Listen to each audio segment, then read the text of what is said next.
Welcome to In the Spotlight. I'm Abigail Pogrebin. Mark Oppenheimer is the former religion columnist for the New York Times, and he's the author of 5 books, most recently, Squirrel Hill, The Tree of Life Synagogue Shooting in the Soul of a Neighborhood. He is the creator of Unorthodox, the world's most downloaded English language podcast about Judaism, and he also created its recent spin-off, Gatecrashers, The Hidden History of Jews in the Ivy League. It's a wonderful podcast, and it's what we're going to be talking about today. Mark lives in New Haven with his wife, 5 children, and 2 dogs.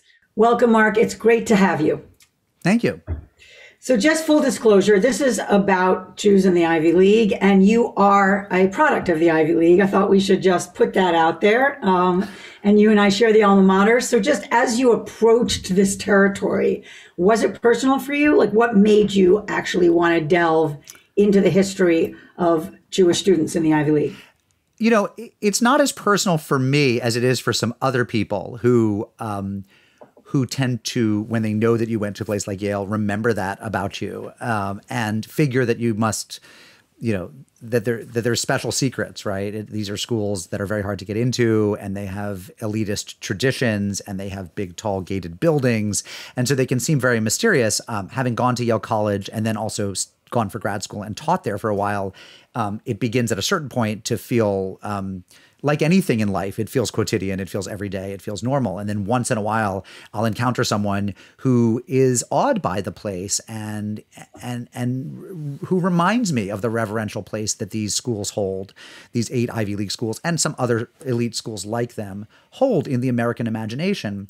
And for good reason. And part of for bad reasons, but also for some good reasons. And one of the good reasons is that for a lot of 2nd and 3rd generation immigrant children, and in this podcast, we look at Jewish children and adolescents, but it would also be true of people from any immigrant group that came to America hoping for access to higher education and hoping that, you know, the first in the family to go to college or the second in the family would go to college here in the United States. These schools were gateways to the middle class. They vaulted people up the class ladder and into a higher income bracket and into a world of more stability and security when, you know, a generation ago, sometimes 10 or 20 years ago, the family had been fleeing. Those doors were closed.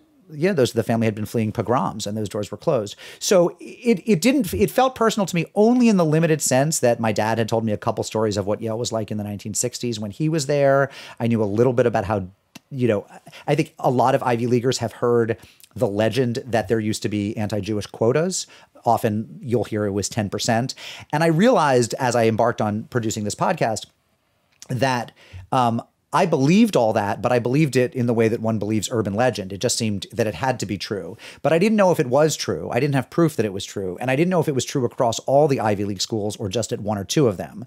So one of the things I like doing in my own journalism is taking things that we think everybody knows because, well, everybody knows them, and looking and saying, well, is it really true? Is the evidence actually there? So I want to get you talk about these gates, and I love the title is Gatecrashers. And for anyone who hasn't listened to this podcast, you are missing one of the richest, I think, in a way, most suspenseful stories, because there were things that I assumed, as you said, there were kind of preconceptions, and many of them are blown out of the water, and many of the assumptions are actually proven worse than I could have imagined. But as you approached this territory, did you know it was going to be so rich? Did you know there were going to be kind of this treasure trove of almost hidden secrets in many ways of how Jews were either treated, sidelined, worried about when it comes to the Ivy League? Well, like you say, in some ways, I thought it was going to be worse. I thought that there were going to be these hard and fast 10% quotas starting in the 1910s or 1920s and continuing for half a century that made sure that if Yale or Princeton or Dartmouth had a freshman class of 1,000, that 100 of them at most were Jews, and that there were people in these offices doing the Jew counting. And there's a little bit of that, but in reality, these things were a lot more flexible. They were oftentimes unspoken. Oftentimes schools would meet their notional quota, but often they wouldn't, and maybe one year it would be 12% Jewish and another year 8%. And the idea that there were people around doing this kind of nefarious, almost Third Reich-like Jew counting is mostly fictional. So they were more flexible places than I had imagined. And they were places where the Jews who did get in tended to experience pretty infrequent and low-level anti-Semitism. They were genteel places where people were not going around shouting anti-Jewish epithets. Nobody was beating up Jews. Nobody was scrawling swastikas on doors.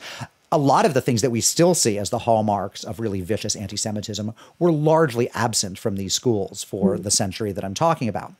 On the other hand, there were some things that were mind-blowing in their cruelty. The fact that Columbia once started a separate campus down in Brooklyn. Let's just pause on that because it's such an extraordinary You want to get back to story. that? Yeah, okay. Just so people have a sense of what some of these kind of, I don't want to say gems because they're not necessarily things to be proud of, but let's talk about Columbia. Sure. Well, each of these schools had its own way of keeping the Jewish population low. At Columbia, one of the things they did, Columbia was kind of the by a couple years, it beat everyone to the punch. It was a year or two ahead of Yale and Harvard in looking at its student population circa 1919 or 1920, right after World War I, and saying, holy cow, when we weren't looking, when we weren't paying attention to the ethnic characteristics of our incoming freshman classes, somehow the percentage of Jews at our school grew a lot over the past 10 or 15 years. So at, Columbia and Yale and Harvard, these were urban schools that were fairly accessible to immigrant populations of Jews in Boston and New York and in the Northeast. Students knew about them. At Columbia, the city public schools that it drew from in New York City were about half Jewish by 1920. The city was not half Jewish, but the public schools were, because children from other immigrant groups were more likely to drop out of school before high school or during high school. And also because you were saying that the Irish and Italians, they went to work, right? The Irish Italians were more likely to go to work. They were also more likely to be in the Catholic school system, in parochial schools. So if you looked at the student body of an elite New York City public high school like Stuyvesant or Bronx Science, it was overwhelmingly Jewish. And these students realized that for not much more money than NYU or City or even City College, because Ivy League schools were not as expensive back then, no schooling was, they could go to Columbia. And these schools were not so hard to get into. The idea of them accepting only 5 or 10% or less of the applicants, which is so current today, was not true in 1910 or 1915. So by about the end of World War I, Columbia was, whether it was a quarter Jewish or 30%, nobody knew exactly, but it was substantially Jewish. And Columbia looked at that and said, the trustees, among other people, said, we don't want our sons, when they matriculate, going to a school that feels this Hebrew. And so they ordered President Nicholas Murray Butler to figure out how to tamp down the Jewish population. And he developed a whole suite of measures without ever saying we're not admitting Jews. He developed a suite of measures that ferreted out the Jews, that helped them figure out who was Jewish and who wasn't. And some of those measures were? Some of those measures were, for example, asking students where their parents were born on the application. One of the measures was creating a much more robust application. Instead of just your name, where you're from, et cetera, all of a sudden they're asking about a student's religion, but also asking about a student's mother's maiden name, asking about a student's father's occupation, because if your father was a butcher or a tailor, you probably weren't the kid that Columbia necessarily wanted. The really ingenious one was the hunt for geographical diversity. And this is something that Harvard would adopt 2 or 3 years later as well to keep its Jewish population down. The Jews were heavily concentrated in New York City and to a lesser extent Boston and Philadelphia and some other very large northeastern cities. So if you just decided we only want our school to be 10% New Yorkers and maybe 20% Northeasterners, I'm making these numbers up, but this was the idea, and we want the rest of the school to come from all the 50 states, or I guess back then it would have been 48 states, right? We're going to send admissions officers to Wyoming and Alabama and even Virginia, fairly cosmopolitan places, but with far fewer Jews. And we're going to recruit there. You're recruiting for Gentiles. And that was a way of saying we're going to have, in theory, an admissions process that is not anti-Semitic while actually making it fairly deeply anti-Semitic. And what's so interesting about that, I want to drill down just for 1 second on the geographical diversity, is today, if you looked at all the different kinds of diversity that college admissions offices seek, the most benign, the most uncontroversial one would be geographical diversity. Who could possibly object to a school wanting to have students from all 50 states? And yet that is one that clearly began very explicitly as the hunt for Gentile students to replace Jewish New Yorkers. And then to get to the idea that there was actually an entirely separate campus created, essentially, I don't want to, is ghettoized too strong a word? No. Put the Jews basically where people aren't going to see them or be with them. In 1928, Columbia opened up a satellite campus in Brooklyn, near where the Barclays Center is now, in downtown Brooklyn, called Seth Low Junior College. And Seth Low Junior College was initially a night school, though it ended up having day classes for students from Brooklyn. There is a paper trail about why they did this. The most benign reason is a lot of universities were trying to serve the immigrant populations in their cities better. So this is around the time that Harvard creates the Harvard Extension School, which still exists, right? And this was seen as a progressive thing to do, was to use your resources to educate more people in night schools, adult learners, things like that. But at Columbia, it's also very clear, if you look at what the administrators are saying, that they hope that a lot of the immigrant kids, the Brooklyn kids or Lower East Side kids, principally Jewish, although there were some Italians as well, would go off to this other campus. And then if you look at the student body of Seth Low Junior College from 1928 until it closed in 1938, it is pretty clearly overwhelmingly Jewish. And we also know that students who wanted to go to the main Columbia campus up in Morningside Heights, the prestigious one, if they were Jewish, were sometimes shunted or often shunted to Seth Low Junior College and told, why don't you go down there? You'll be more comfortable there. So it really did exist to siphon off Jews and help cure part of what Columbia saw as its Jewish problem. Let's talk about the a cappella song, just as, again, something that sticks in the memory. Yeah. How you came upon it, which school, and what did it tell us? There are at least two national magazines that in the 1920s or 30s, around that time, talk about how in the 20s, there was an a cappella song sung by Columbia fraternities that that included lines like Harvard's run by millionaires and Yale is run by booze. Cornell is run by farmers' sons. Columbia is run by Jews. And this was a very pithy. Very pithy, and you're a singer, right? No doubt you've been humming it in the shower since we put it on the podcast. And you couldn't find the tune. You couldn't find it actually recorded. We couldn't find the actual melody anywhere. Though it must exist somewhere, but we couldn't. I don't think anyone ever wrote down, the song sheets for it. So we couldn't find the actual melody. So we commissioned a friend of our podcast who's very musical and also very Jewish, but and also very irreverent, to create a 20s era. Sort of barbershop harmony version of these lyrics, which again had been reprinted in various places at the time. So we know that it existed. And we've now recreated this anti-Semitic fraternity ditty from Columbia in the 1920s. It also includes the line, the Sheenies will go to hell, which will be incomprehensible to most people today because the slur Sheenie for a Jew has largely gone out of fashion. But it's a real timepiece. Let's talk about Dartmouth for a minute. What stands out for you there? Dartmouth is interesting. And again, all 8 campuses are interesting and unique in their own ways. Very different. Dartmouth, which is a school I know probably least of all these schools, just in terms of my own journalistic travels and friends I've had who've gone to various schools and growing up in the Northeast. I don't know that I've ever been to Dartmouth College. I don't have many friends who have gone there. So it was really a blank slate for me. One of the first thing you learn about Dartmouth is that it's remote. So before the Eisenhower interstate system was built in the 50s and 60s, Dartmouth was extremely hard to get to. If especially in snowy winters, you could leave Boston, and even though as the crow flies, you're only talking, 100 miles, it could be an 8 or 9 hour trip. And so to a lot of Jewish families, especially if they were poor and they didn't have a car or they didn't have a lot of money for transportation, if you were in Boston, getting to Yale or Princeton on the train was a much simpler proposition than getting to Dartmouth College in Hanover, New Hampshire. Another thing was it was very outdoorsy, and a lot of Jewish... A lot of skiers. Yeah, a lot of skiers, a lot of hikers, a lot of campers, things that, were not necessarily major pastimes of kids growing up on the stoops in Brooklyn, right? So there were ways in which it just felt distinctly un-Jewish to a lot of Jewish families.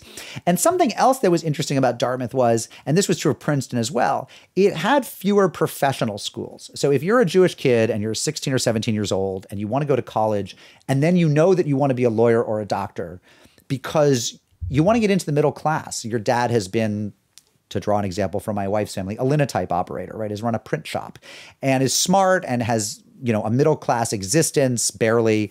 But you don't want that. You want to work with, in an office. You want to be a white-collar worker. So you want to be a lawyer. Columbia has a law school, and they know that. Harvard and Yale have law schools, and they know that, right? Dartmouth and Princeton do not have very many professional schools. Dartmouth ended up with a business school and a medical school, but Princeton has neither. But they were principally undergraduate colleges without the accoutrements of places where you could then study for these more advanced degrees. Although, again, Dartmouth now is a medical school as well. But it was seen as much more of an undergraduate college for outdoorsy kids. And therefore, for a long time, it had fewer Jews, although they too developed what they would consider a Jewish problem into the 1930s. So what was interesting to me too, and maybe this happens inevitably, was that there was almost an anti-Semitism on the part of Jewish students. That there were kind of like the bad Jews you didn't want to be with us Jews in the Ivy League. Can you explain that a little bit? Yeah, I mean, as anyone who's Jewish knows, some of the worst anti-Semites are Jews.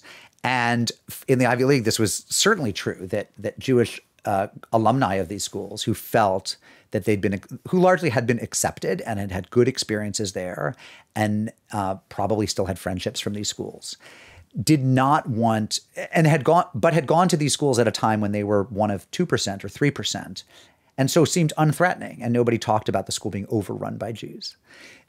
When they saw 20 years later, say they graduated in 1900, and then in 1920, they see a school like Dartmouth, which is now, by the early 30s is creeping up on 13, 14% Jewish in certain freshman classes. So maybe, a five-fold increase over where it had been. And they hear some of the Gentile alumni complaining, and they sense that there might be rising anti-Semitism from people who worry that the school is getting too Jewy. They worry that this influx of Jews is going to actually provoke an anti-Semitism that maybe wasn't there for them. They also worry that the Jews who are coming are uncultured, unrefined, poor immigrant kids who will give people a bad impression of Jews and will undermine the impression that they, as more landed, old money, old American family types, felt that they enjoyed. So there were actually Jewish alumni who consulted with the administration to help them vet which were the good high school senior Jews and which were the bad ones. Before we finish, I just want to go to the moment with Rockefeller where you interview him. And it's just an incredible moment of audio because of the absence of audio, because he cannot answer the question you ask him. Can you just describe this moment? Because I found it very telling. Yeah, a lot of people have remarked to me on that moment. In the Princeton episode, we talk about how in 1958, a number of Jews didn't get into eating clubs. Princeton has juniors and seniors eat in eating clubs, and there's a period in your sophomore year where you bicker, which is like a rush or pledge process. And in 1958, a lot of Jews didn't get into eating clubs, and it made national news. And Stephen Rockefeller, who was Nelson Rockefeller's son, was class of 1960. He was a senior.